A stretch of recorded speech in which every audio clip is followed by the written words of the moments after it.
In this series of brief teachings for contemplation from The Truth Will Set You Free, I am presenting some very key messages that Swamiji has taught over the decades, and wanted to share these with you as an intermittent series, which will remind you to dip again into the book and also to elevate your contemplation practice. Focus must be upon spirit, which pervades all, attunement to the blissful symphony of Brahman, unaffected by frivolous distraction.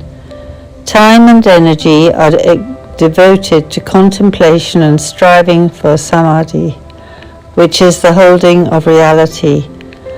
The brahmacharya does not thrill at the perfumery of illusion, does not eat to please senses, but to nourish the castle of Brahman. Each thought, action, and instinct is devoted as ritual to the highest goal. Even sleep becomes surrender to Source. When one tunes to that, lesser elements lose power. A vow is not meant to be worn as a badge, nor is it to be regretted once taken. Occasionally a person will vacillate before taking a vow, saying, "I'll try." This indicates one of two things. Either one still has desire for the thing disavowed, or one does not realize the importance of sadhana.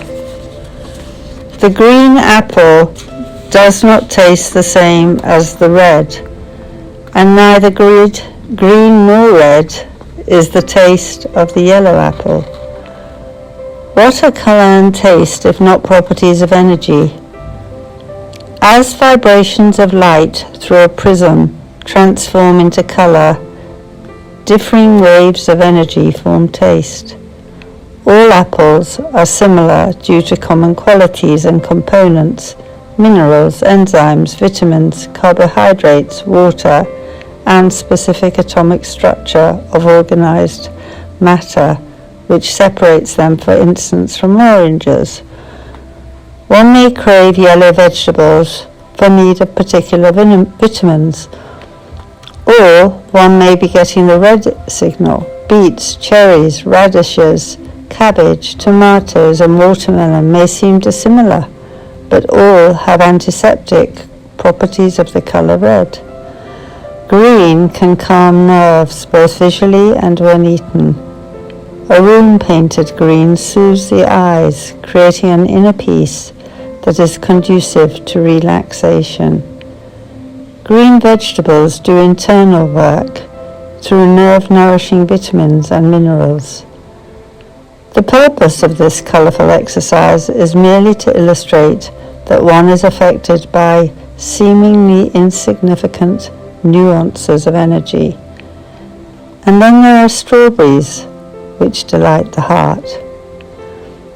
Through attunement, at-one-ment with Source, humans can effect evolution of higher consciousness throughout all levels of existence. This is actually the human being's responsibility as custodian of the planet. There was once a young Indian prince of superior intelligence and very fine sensitivity, whose favourite pet was a lion, which the prince trained to be vegetarian. Now it is commonly thought that vegetarianism is opposed to the nature of the lion-hearted, especially the animal itself.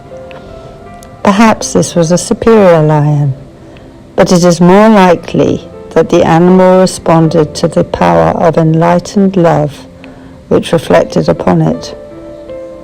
The energy of all spheres is improved by the purity of one's soul and the fullness of one heart. One has oneself as the medium in which to paint one's rendition of the Source.